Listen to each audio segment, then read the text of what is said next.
Sejam bem-vindos ao quinto episódio da Grande Conversa. O nosso tema central de hoje é celebridade versus notoriedade.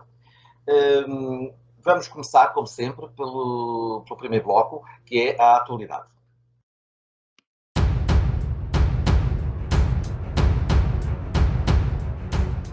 Ora bem, começamos por si, Rosário. Que tema da atualidade nos traz hoje?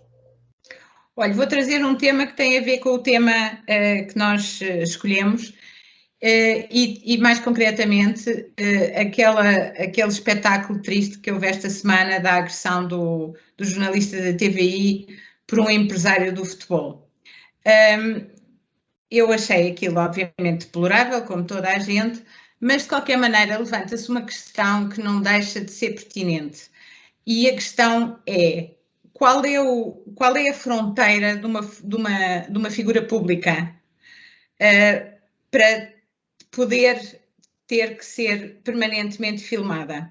É evidente que o Pinto da Costa é uma figura pública, indiscutivelmente, mas haverá outras figuras públicas que se calhar não têm a mesma visibilidade. E será que essas pessoas também são sujeitas a este escrutínio jornalístico e estão enquadradas numa situação em que têm que autorizar sempre que a sua imagem seja tornada pública? Isto é uma questão que eu levanto e que tem a ver com o tema que a gente vai discutir a seguir. É até que ponto é que as figuras públicas, onde é que está a fronteira do que é uma figura pública e o que não é uma figura pública? De facto, as figuras públicas, de acordo com a lei, não há limitação para poderem ser filmadas em espaços públicos, isso é uma coisa que está regulamentada, mas não está regulamentado qual é a fronteira da figura pública, o que é uma figura pública. Há pessoas que são super conhecidas, há outras que são mais ou menos conhecidas, há outras que são muito pouco conhecidas, e quais é que podem e quais é que não podem ser filmadas? Era este o tema que eu levantava para hoje. Bem, Alexandre, que atualidade hoje merece a tua reflexão? Tenho aqui o micro desligado. Vai ser a segunda vez que eu vou trazer este tema, mas eu custa-me mesmo ouvir certas barbaridades que não têm outro nome, e depois eu não poder aproveitar aqui este nosso espaço para poder, pelo menos, recolocar aqui alguma verdade sobre um assunto que está muito maltratado pela nossa comunicação social, está a desinformar muito os portugueses e com consequências graves do ponto de vista depois do que é os investimentos e também a sua gestão financeira, portanto, pessoal e não só empresarial. Ou seja, eu trago novamente a questão do mundo das criptomoedas, porque tem sido consequentemente reportagens sobre o tema, e que o tema não está devidamente tratado, ou seja, o tema não está a ser tratado como o que realmente é uma criptomoeda, e eu dificilmente encontro na nossa comunicação social alguém a falar esclarecidamente sobre este assunto. Eu agradecia que os jornalistas investigassem bem as questões. Há literatura do MIT, há literatura de várias áreas científicas que demonstram o que é isto da criptomoeda e este mundo financeiro que no fundo está a surgir, o que é a blockchain. Eu vou-vos só dizer, a blockchain será a nova internet, ou seja, a importância da blockchain vai ter a mesma importância que a internet teve no início dos anos 2000 para a nossa sociedade atual. Portanto, por exemplo, imaginem um sistema que grava tudo aquilo que são os contratos, tudo aquilo que são as interseções dentro de um sistema, que fica imutavelmente, portanto, não se consegue alterar, que fica gravado para sempre, e alguém vem-me dizer que, por exemplo, a criptomoedas é utilizada pelo crime. Portanto, o crime nunca poderá utilizar a blockchain, porque ao utilizar a blockchain vai estar a denunciar todas as operações que vão fazer. Portanto, eu nesse sentido até aconselhava ouvirem um português para que lá está, que tem notoriedade e tem importância, começou lá fora, nos Estados Unidos, e agora também em Portugal já vai tendo a sua relevância. Chama-se Diogo Mónica, que criou o primeiro banco de criptomoedas a nível mundial reconhecido nos Estados Unidos, e que, por até muita solidariedade a Portugal, veio criar escritórios em Portugal onde apoiam este banco, que é a Ancorage. Portanto, é algo que devemos ouvir estas pessoas que sim, que sabem, que estão dentro do sistema, e não estarmos aqui a lançar poeira para as pessoas e para o público em geral, porque o tema já é tão complexo que, se não for bem tratado, estamos a prestar um muito mau serviço aos portugueses. Bom, também isso não é nenhuma novidade. Ainda hoje também fiquei a saber que uma pivô da TVI trocou os nomes, ou não trocou os nomes, trocou foi a identificação das pessoas. Disse que há um tal de João Lourenço tinha sido preso por tráfico de drogas, só que esqueceu-se de dizer quem era esse João Lourenço e identificou como o presidente de Angola. Ou seja, o embaixador de Angola não gostou da brincadeira e apresentou queixa. Os jornalistas, não são os jornalistas, alguns jornalistas de facto são rápidos a querer fazer trabalho, mas esquecem-se de fazer uma coisa muito importante, que é a investigação. Sofia, o que nos trazes? Já me estou a rir dessa história, não ouvi, mas tem piada. E por falar em jornalistas, eu, como a Rosário, também trago aqui um caso que esteve esta semana nas televisões, mas quanto a mim, este acho que não tem piada nenhuma. Penso que não há nenhum português que não tenha assistido a este caso, porque foi tão macabro, que foi as duas raparigas que mataram e desmembraram e sei lá mais o que é que fizeram a um rapaz no Algarve. Então, esta semana saiu a sentença. Eu não quero dizer o nome das raparigas, e acho curioso que, aliás, é parte disto que eu vou chamar a atenção, é que em todo lado na imprensa apareceu o nome das raparigas Carrapachado, portanto, das assassinas, e raramente se dizia o nome da vítima, o rapaz.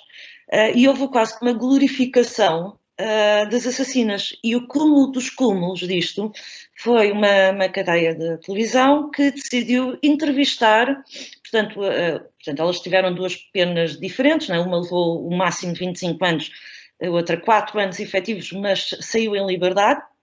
E então entrevistaram a que saiu em liberdade agora. E aquilo, eu confesso que eu não tive estômago para ver tudo, vi só algumas partes da entrevista, e vemos alguém que, para todos os efeitos, é uma assassina, não há outro nome, a rir, em algumas circunstâncias das perguntas, a responder a rir, e com uma certa descontração, portanto, eu fiz isto por amor, foi uma coisa que aconteceu. Eu não estava a acreditar que uma coisa destas estava a passar na televisão portuguesa. Porque realmente isto, e acho que tem tudo a ver com o tema de hoje, o que é a celebridade e notoriedade. É normal. Eu vou dar aqui um exemplo que falámos no último programa há 15 dias. O Sócrates também tinha dado uma entrevista e falámos aqui do assunto. Eu compreendo que haja, pode me irritar um pouco, pessoalmente, que uma pessoa que eu, quer dizer, considero corrupto, tenha aquele tempo de antena, mas há ali um propósito, há alguém que afirma que é inocente, foi primeiro-ministro de Portugal, por aí fora. Agora, quanto a mim, nada justifica uma glorificação de assassinos. É que não vão entrevistar a família da vítima, ou se quer dizer, às vezes o nome da vítima passa ao lado. Portanto, eu acho que isto é chegar mesmo realmente a um ponto muito estranho e que temos que estar realmente a pensar, e pensei que o programa de hoje é importante, a diferença entre celebridade e notoriedade. Já vamos discutir um pouquinho mais à frente. Eu confesso que trago algo que não se encaixa muito nesse, também a atualidade não tem que ser forçosamente subordinada ao grande tema, mas foi algo que me chamou a atenção pelo ridículo do que se trata. Não sei se tiveram conhecimento, e aliás, se tiveram conhecimento e se têm conhecimento da existência do grande prémio da Fundação EDP Arte, que atribui um prémio anual um prémio monetário de 50 mil euros. E este ano atribuíram a uma artista chamada Luísa Cunha, uma senhora, e atribuíram pelo conjunto toda a sua obra. E, entretanto, além dos 50 mil euros, ainda vai ser realizada uma exposição retrospectiva do seu trabalho. E mais, foi atribuído este prémio e este valor também de forma unânime. Agora, até aqui tudo muito bem. O extraordinário é o conceito de arte subjacente, não só pelo júri, mas também pela fundação, que, convenhamos, é aquela instituição que pertence a uma outra entidade que nos fornece um dos serviços mais caros da Europa, que é a energia elétrica. Então, a senhora, que eles glorificam assim de, meu Deus, se calhar o Leonardo da Vinci ao pé dela não era ninguém. E então, o que é que ela apresentou? E eles apresentam como obra de arte extraordinária e merecedora deste ilustre prémio. Uma das obras, que se chama Obra com Nível, feita em 2011, e consta de quê? Madeira de pinho e nível de bolha de ar. Pois, e nível de bolha de ar. Portanto, tem uma prancha de pinho, que nem é uma madeira nobre, é uma madeira vulgarota. E sabem o que é isto, o nível com bolha de ar? É aquele equipamento que se utiliza nas obras para ver se as superfícies estão niveladas. Então, este nível está colado nessa prancha do curre. E outra, que é caixa de cartão, e depois, ainda por cima, a senhora não sabe escrever português, altifalante, portanto deve ser um altifalante autista, cabo, voz gravada, reproduzindo o texto, que é uma caixa no chão, com os cabos todos emaranhados, e depois está a ser uma voz reproduzindo não sei que texto, sinceramente. Ora bem, consideram isto de tal maneira extraordinário, tão fabuloso e tão artístico, que mereceu por unanimidade um prémio de arte, e vai ser uma exposição retrospectiva, ainda recebe 50 mil euros, e, bom, verdadeiramente, eu fiquei sem palavras com esta situação. Pior que isto, só aquela situação da banana colada com uma fita cola preta, pior ainda com essa, é aquele ser inenarrável que numa exposição teve um cão a morrer à fome enquanto durou a exposição, e pior ainda com isso, foi aquele senhor também que expôs carcaças de animais. Portanto, é isto que nós temos nos horizontes das artes e do bom gosto, e também o que é o bom gosto, também o que é uma arte, mas isto seguramente não é verdadeiramente arte.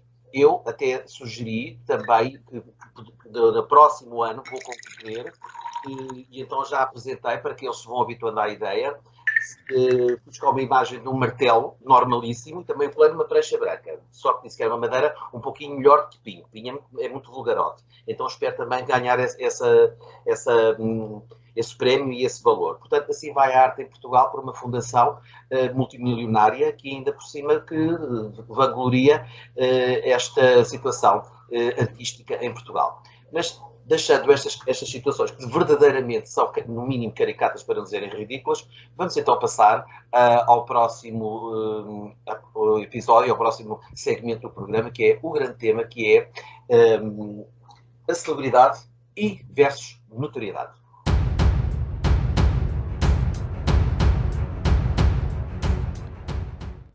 Muito bem, vamos começar então.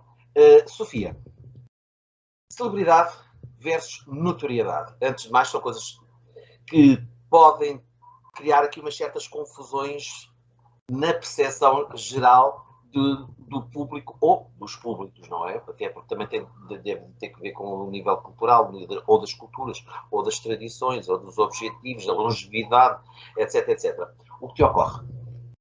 Bem, pegando um pouco naquilo que comecei por dar há pouco o exemplo de ter entrevistado uma assassina, o que me ocorre é que realmente estamos descontrolados. Deixámos de perceber as fronteiras e distinguir o que é uma coisa e outra. Temos pessoas muito interessantes, com um excelente currículo.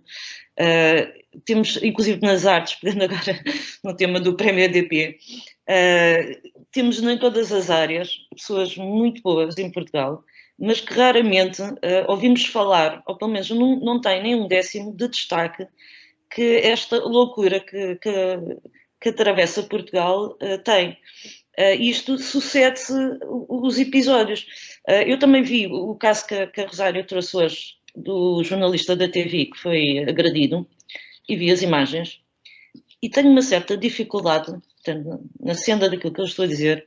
É claro que é um caso gritante de violência, não se pode atacar assim ninguém, quanto mais um elemento da imprensa, mas eu tenho alguma dificuldade em perceber como é que isto é um caso que está em todos os telejornais, Temos até, vi ontem, um secretário de Estado a fazer declarações por causa do caso. Ontem à noite fiz zapping, vi 2 programas de documentário de futebol, não sei, a falar. O Ministro da Educação também já veio a público manifestar-se. Quer dizer, isto foi assim uma loucura. E eu mais uma vez fico a olhar, está bem, ok, é claro que é um caso de violência, não se pode deixar passar em branco. Mas eu lembro que há décadas que o futebol está pejado de violência, de coisas gravíssimas. Ainda me lembro de há uns anos atrás que dispararam a porcaria de um very light e mataram uma pessoa na bancada. Só para dar um exemplo primeiro que me vem à cabeça, em que há confusões de pessoas à tareia, nas claques, entre as claques e nos jogos importantes. Isto é... E porquê é que isto se torna um assunto nacional com tantos problemas graves que temos? E se calhar o problema reside é já não distinguirmos o que é os notáveis das pessoas que são célebres porque matam alguém, porque andam à tareia, porque, sei lá, as coisas mais absurdas transformam-se em assuntos nacionais. E, portanto, eu acho que o exercício aqui era pensarmos todos nós portugueses, não é? Não é aqui só no programa, é todos nós portugueses. Porque é que estamos a dar esta atenção, a contribuir com dinheiro, porque no fundo os jornais e as televisões e tudo o resto também lucram com isto, e que desgraça de sociedade é que estamos aqui a criar, porque, quer dizer, eu percebo que ver uma entrevista daquelas à assassina não, quer dizer, só me provoca uma certa revolta, mas se calhar para um miúdo que esteja a ver aquilo é mesmo a glorificação do crime. Quer dizer, pode-se matar, pode-se fazer tudo por uma linha e no fim és famosa. No fundo é esta a imagem que está a passar. É isto a celebridade, afinal. Era isto que eu queria dizer sobre o assunto. Acho que é preocupante. Sim, verdadeiramente. Aliás, e em Portugal ainda não tivemos esses casos, felizmente, mas nos Estados Unidos há aqueles assassinos, os serial killers, etc., que verdadeiramente pretendem essa visibilidade e que fazem coisas absolutamente inenarráveis, inqualificáveis a todos os níveis, só para ter aquele tal momento de fama, os tais 15 minutos, como dizia, já não sei quem, acho que era o Andy Warhol, outro artista muito extraordinário. Como, por exemplo, isso tornou até a chave mais rápida para o sucesso, ou pelo menos para a tal visibilidade, que é utilizar a sua própria vida sexual, a exposição da sua vida sexual ao nível de um episódio gravado, e depois dizem, meu Deus, fui apanhada, no final da apanhada, que foi mais tudo teatralizado, e sabemos que há casos desses, como foi o caso daquela Kardashian, que foi assim que foi catapultada para o sucesso e pelo menos para a visibilidade, que inclusive até atribuem uma frase extraordinária que eu acho que é verdadeiramente lapidar, que é ela é famosa porque é famosa. Bom, não há mais nada, verdadeiramente. Como também a Paris Hilton, a mesmíssima coisa, e todas e todos começam exatamente por este tipo de situação. Aquilo não há conteúdo, também se esgotam rapidamente. Em Portugal há uma coisa muito similar relativamente a estes famosos, e que à partida podiam ser até indicados como alguém que não tem conteúdo, apresenta um trabalho. Eu vou dar um exemplo. Uma pessoa que apareceu de repente, ligada ao mundo da moda, meu Deus, era assim um caso sério. Foi assim, galopante, extraordinária, palcos e passarelas em Paris, biquinis de ouro e diamantes, nada de novo, tudo muito batido, que era uma senhora que vinha da Madeira que nunca ninguém tinha ouvido falar dela, chamada Fátima Lopes. Mas toda a gente depois começou a perceber, e as coisas foram sendo noticiadas, que quem até ela estava a ser, digamos que, tinha, digamos, um investimento por parte de João Berardo. E não havia altura nenhuma, não havia revista nenhuma, não havia ocasião nenhuma, não havia nada que a senhora não estivesse, até para comentar, se calhar, a pedra da rua. Pronto, verdadeiramente. E houve uma altura que esta senhora, pura e simplesmente, desapareceu. Bom, então, mas desapareceu porquê? Morreu, desinteressou-se da moda, voltou agora foi para um ashram na Índia fazer uma cura de desintoxicação e de à procura do seu eu interior. Não, por isso simplesmente toda aquela visibilidade era sustentada por pagamentos, não sei como, verdadeiramente situações que alimentavam aquela visibilidade de algo que não existia, porque o que ela fazia, o produto que apresentava, não era nem original, não tinha nada de extraordinário, tinha era manequins nus com um carpélio em cima e, claro, isso fazia a diferença porque também era diferente e neste momento ninguém sabe onde é que ela para, nem ninguém sabe quem ela é. Relativamente, nós sabemos que o que é famoso porque faz ou cria uma polémica ou faz o que quer que seja, torna muito mais possível porque é diferente e porque é chocante. Veja-se outro caso, o Big Brother, mas eu ainda não percebi como é que a TV ainda não caiu, não caiu a ficha, que aquilo já ninguém tem paciência para ver aquilo. Eles já põem as pessoas, eles a falarem deles próprios, eles a criarem casos, os próprios comentadores a criarem casos para ver se alimentam algo que está mais que morto.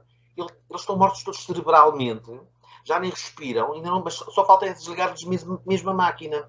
Enquanto que, verdadeiramente, quem tem alguma coisa para dar, algum valor, seja artístico, seja cultural, seja até, ou mesmo até político, ou empresarial, ou o que seja, verdadeiramente não tem lugar, e vamos falar dos órgãos de comunicação, com a simples razão porque o povo e o público não se interessa, quando nós sabemos que isso não é verdade. Até porque, vamos, por exemplo, ao caso da música clássica, o povo português não gosta de música clássica. Isto não é verdade. Os recitais, que sejam eles nos mais recônditos lugares de Portugal, estão sempre à cunha. Eu fui um dia, de propósito, a Leiria, dentro de uma igreja, lá para não sei onde, numa paróquia não sei das quantas, ouvir pela orquestra conduzida pelo mestre Ferreira Lobo, acho que é Ferreira Lobo, o Requiem de Mozart não podia estar mais cheia, com todo o tipo de gente, proveniente das mais diversas classes sociais, das mais diversas faixas etárias, não podia estar mais cheio. Aqui em Lisboa está sempre tudo cheio. Há o espetáculo que é a Música ao Largo, o Festival da Música ao Largo, nunca foi noticiado desde o seu início. Por si próprio cresceu e tem um sucesso extraordinário. E, portanto, aqui verdadeiramente aposta-se sempre no que é de baixo e pequenino. Mas não é só cá em Portugal que isso acontece. Portanto, há os famosos porque são famosos e há os que são os notáveis porque são verdadeiramente bons naquilo que são. E como são geralmente pessoas que não têm que provar nada, porque elas próprias sabem o que valem, são discretas geralmente, obviamente não fazem as parangonas, não criam as polémicas. Estes sim fazem, como os Pintos da Costa, depois fazem aquelas coisas que nós sabemos, inclusivamente, por exemplo, mas toda a gente admira-se que isto é um facto extraordinário, nunca nada disto foi visto. Ai não, então é quando o Cristiano Ronaldo agarrou no microfone do outro e do jornalista e mandou para dentro de um lago. Então aquilo foi o quê? Foi um ato simpático para com a classe jornalística, mas aí ninguém crucificou o Cristiano Ronaldo. Se calhar até acharam que o Cristiano Ronaldo naquele dia não estava bem disposto. Coitadinho. Mas a sua dona de Lourdes não tinha dado o iogurtezinho de manhã. Não, pelo amor de Deus. Portanto, aqui há verdadeiramente que pensar o que é que nós queremos para nós em Portugal. Estamos a passar verdadeiramente uma imagem muito má para as novas gerações e também estamos a passar uma imagem muito má do país, porque o que estamos a passar é isto. E o futebol ainda não passou, ainda não acabou, ainda não foi considerado como algo de não grato da nossa sociedade, porque além de gerar milhões, há também muito compadrio, muito esquisito, e há aqui uma ligação à política, inclusivamente, e não nos esqueçamos que há ministros que têm a falta de consciência de Estado de telefonar para um clube de futebol a pedir um bilhetinho. Está tudo dito, não está? Bom, portanto, quanto a isto, haverá sempre isto, como é óbvio, e a fama é volátil, como nós sabemos. Muitas vezes atingir a fama não é difícil. Agora, manter a fama, já estamos a falar noutras considerações. Vou passar então para Rosário. Rosário, o que lhe parece que há de diferença se são diametralmente opostos? Os objetivos são uma coisa e outra. Podem não ser, mas são coisas diferentes. Os notáveis são pessoas que se impuseram pelo seu mérito e portanto, fizeram-se elas próprias. As celebridades foram produtos da comunicação social. Portanto, ninguém nasce uma celebridade. Quem as faz uma celebridade é a comunicação social. E eu acho piada porque a própria comunicação social depois brinca com isso, mas o que é certo é que são eles que produzem essas pessoas e produzem-nos com um objetivo estritamente comercial. Ou porque há os Joãos Bernardes que pagam por trás, ou porque sabem que essas pessoas, se comunicarem os escândalos das vidas delas, conseguem vender mais jornais. E, portanto, são temas completamente diferentes, não tem nada a ver uma coisa com outra. Agora, o que acontece? Há que há alguns notáveis que se tornam celebridades também, porque começam a ter tanto interesse para a comunicação social, que a comunicação social percebe que se os tornar celebridades, também vai ganhar dinheiro com isso. Portanto, eu acho que esta temática das celebridades e dos notáveis tem muito a ver com dinheiro e tem muito a ver com a maneira como a comunicação social precisa de realizar dinheiro. Infelizmente, eu trabalho neste meio e custa-me dizer isto, mas a razão por que existem celebridades e algumas coitadas que nunca fizeram absolutamente nada na vida é porque há meios de comunicação social que precisam de contar histórias inacreditáveis sobre determinadas pessoas para poderem realizar dinheiro e rentabilizarem-se. As pessoas se tornam elas próprias marcas, não lhe parece, Rosário?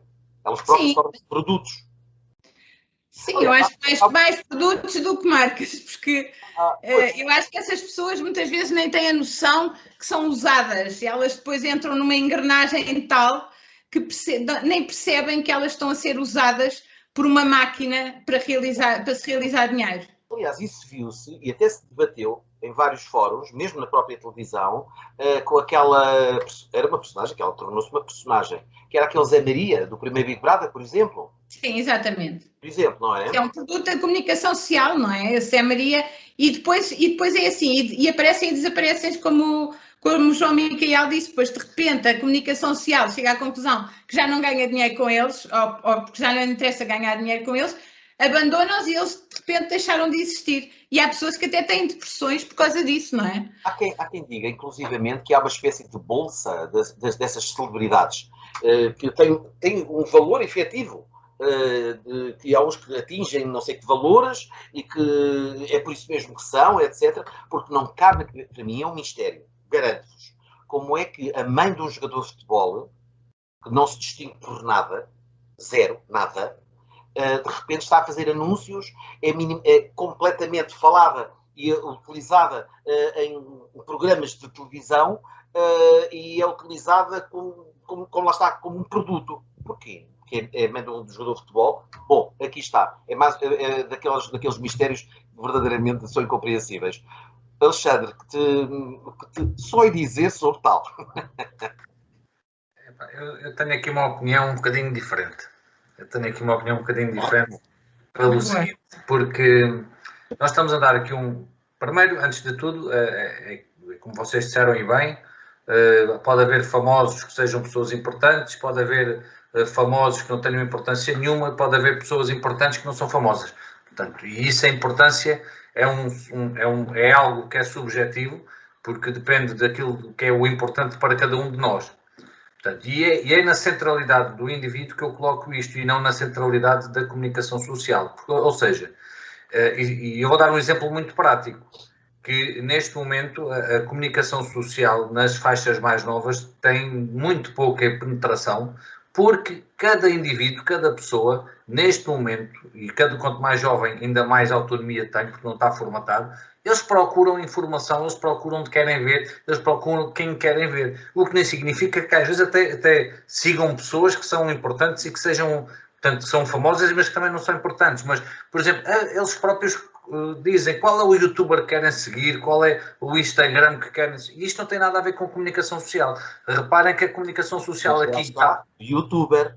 Também há os youtubers que por si próprios podem encaixar nestes perfis, não é?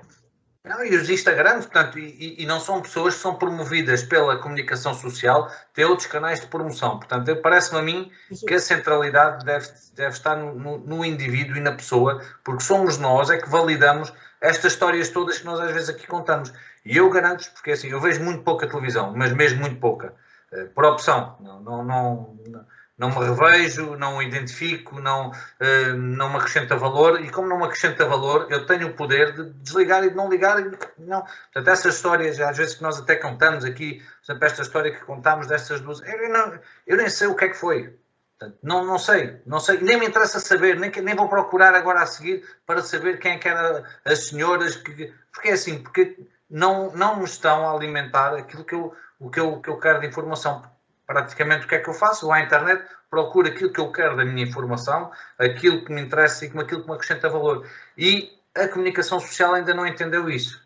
Que a centralidade que tinha há uns anos já não tem agora. E que a comunicação social está completamente descentralizada. Neste momento somos nós, e talvez das nossas faixas etárias para cima este pensamento não faça muito sentido, mas nas camadas mais jovens eu garanto-vos que conheço muitos jovens que praticamente não veem televisão, praticamente não veem jornais, praticamente não ligam à comunicação social convencional, o que também não quer dizer que seja certo. Atenção, eu não estou aqui a proteger também, ou seja, eu penso que tudo é importante ver televisão, é importante ler um jornal, é importante ler um livro, é importante várias coisas. Agora, a opção de ligar e desligar, de ver ou não ver, é nossa. Portanto, enquanto nós não começarmos a dizer publicamente, eu não vejo este canal por isto, eu não vejo esta televisão por isto, ou seja, enquanto nós não boicotarmos aquilo que não nos interessa, eles vão continuar a mostrar. Porquê? Porque a senhora não interessou, as duas assassinas não interessaram, mas nós vimos, ou ouviram, portanto, ou seja, alguém viu e alguém está aqui a trazer o assunto outra vez, ou seja, isto vai acicatar novamente a curiosidade pelo assunto, estamos a dar importância ao assunto.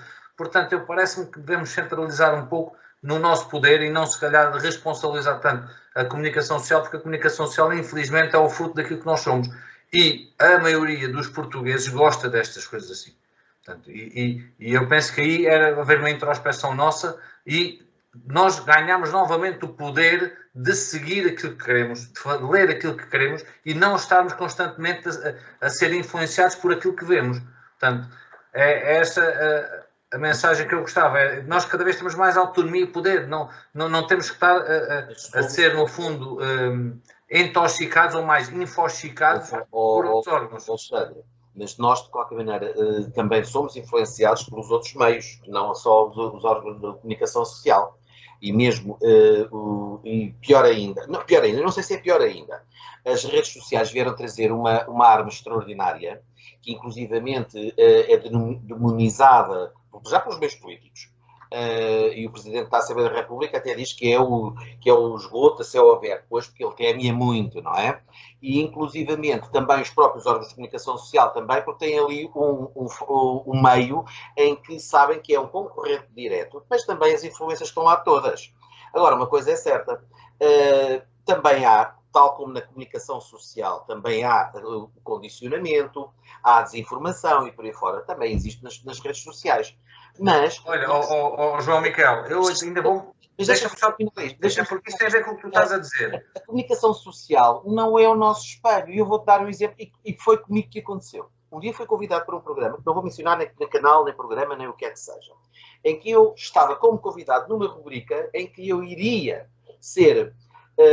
não era confrontado, mas eu iria receber perguntas que eram o Vox Populi. E eu disse, cuidado, porque Vox Populi, eu não me dou bem com isso, perante fatos consumados de perguntas que eu não sei o que é que me vão perguntar. Resposta da produção, não se preocupe com isso, porque as perguntas somos nós que dispomos às pessoas para elas lerem perante uma câmara. Portanto, não é espelho de nada. Agora, a imagem dos programas da televisão que dizem que os programas são aquilo que as pessoas querem ver, não é bem assim. Não é bem assim. E, portanto, também temos que pensar... Pois não. Passa uma mensagem que não corresponde bem à verdade. Pois não, porque as pessoas veem. Essa questão é que as pessoas... Ou seja, isto é o reflexo de nós, não o reflexo do... Porque se ninguém visse, eles não davam. Tens razão no que diz. O poder é nosso. Basta... Deixa-me só dizer-te mais uma coisa. E atenção, que eu não estou aqui a defender nenhuma tipo de visões. Nem quem vê, nem quem não vê. Não é isso. O que eu estou aqui a dizer... Até mais grave, eu, por exemplo, tenho conhecimento, até ao nível de artigos científicos, que há um conjunto de artigos científicos que são comprados, ou seja, mesmo hoje em dia, mesmo aquela informação que nós podemos pensar que é mais fidedigna e tudo, não é. Portanto, é muito difícil nós depois descortinarmos isto tudo. Eu peço desculpa, posso dar aqui um exemplo enquanto agora estava a ouvir. Eu percebo o que estavam a dizer e até concordo com os dois, digamos, não com tudo, mas concordo com os dois. Mas há também aqui algo que tem a ver com esta celebridade, este tipo de celebridade instantânea, que mexe um pouco aqui com algumas éticas. Eu vou dar uns exemplos, não quero dizer que eu concordo, mas só para dar assim uns exemplos mais flagrantes de coisas que aconteceram nas últimas décadas. Há 20 ou 30 anos já que pelo menos na Europa, a imprensa, por exemplo, não noticia casos de suicídio. Pronto. Porquê? Porque tem o efeito copycat, porque as pessoas mais isoladas ou depressivas, com problemas mentais, os jovens, ao ver aquilo, mimetizam, pronto, não há como dizer de outra maneira. Mas eu ainda me lembro, nos anos 80, e eu penso que só desde os anos 90 é que já a nossa imprensa também não faz isso, há mesmo um acordo internacional na imprensa, mas que nos anos 80 aparecia escarrapachado na primeira página dos jornais e por aí fora, com o nome da pessoa e as circunstâncias todas que tinham levado àquilo. Depois, mais tarde, já nos anos 90, começámos com a história das modelos muito magras, anorexia, e houve também uma grande discussão que se prolonga até aos nossos dias, e só agora nos últimos anos vemos até marcas a fazer aquela gala, também um pouco também para vender, pronto, também é um jogo de marketing, mas por pessoas normais, até gordinhas e tal, com normais, a vender os seus produtos e marcas. E outro caso é, por exemplo, o tabaco. Como sabem, desapareceu completamente. Bem, eu acho que até há coisas que são exagero, como o Lucky Luke perdeu o cigarrinho e passou a ter uma florzinha, ou não sei o que, uma ervinha. Pronto, mas também entramos assim numa malqueira. Pronto, eu também com isso não concordo. Mas o que é que eu quero dizer com isto? Ao longo das décadas começámos a adotar uma série de comportamentos na comunicação social em que determinado tipo de coisas tentamos não promover e que eu mais ou menos no geral concordo, pronto. Por isso é que me faz confusão, em 2021, ligar a televisão e ver a promoção de um assassino. Uma assassina, neste caso, era uma mulher, se não homem não interessa. Faz-me um bocado de confusão. Então, quer dizer, já não pode aparecer ninguém fumar um cigarro. Eu própria, por exemplo, estou aqui, eu sou fumadora, eu já evito fumar neste tipo de coisa, a menos que alguém também puxe um cigarro e tal. O que é uma parvoíce, a pessoa está na sua casa, porquê? Porque deixou de ser uma coisa muito aceite, tal como... Lembrou-se que havia aquele programa que era, se calhar estou a mentir, mas era a noite da má língua, que eles bebiam copos e fumavam. Era esse programa. Era um programa com o Alfredo Saramago, que era sobre os prazeres da atitude, não sei o quê. Fumavam, comiam. Havia um programa de entrevistas que houve lá alguém que era assim uma fumadora compulsiva e fumou o maço inteiro enquanto deu a entrevista. Para isto era tudo normal. Hoje em dia já não se faz isto, não é? Pronto. E bem, pronto.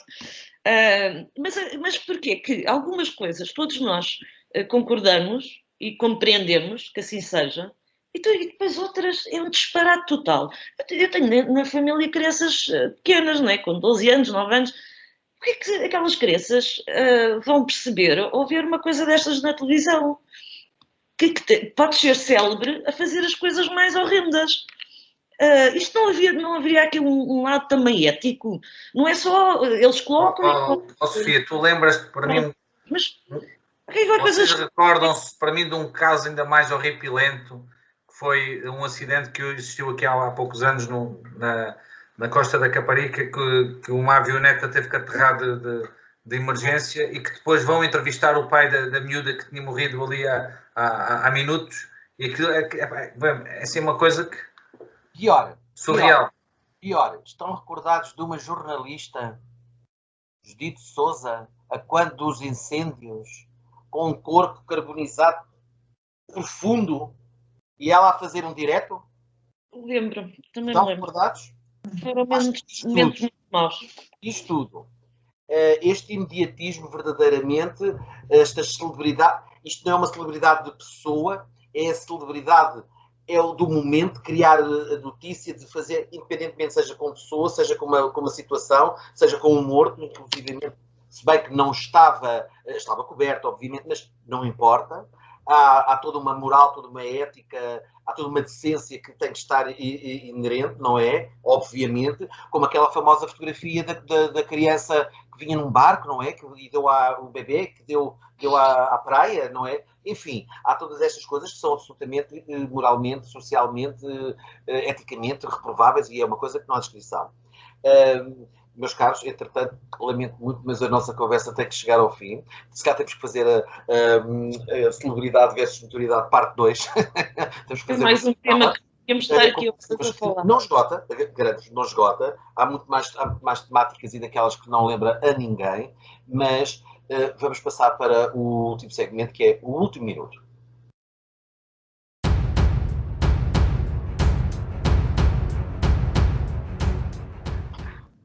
calha-me a mim hoje fazer uma sugestão.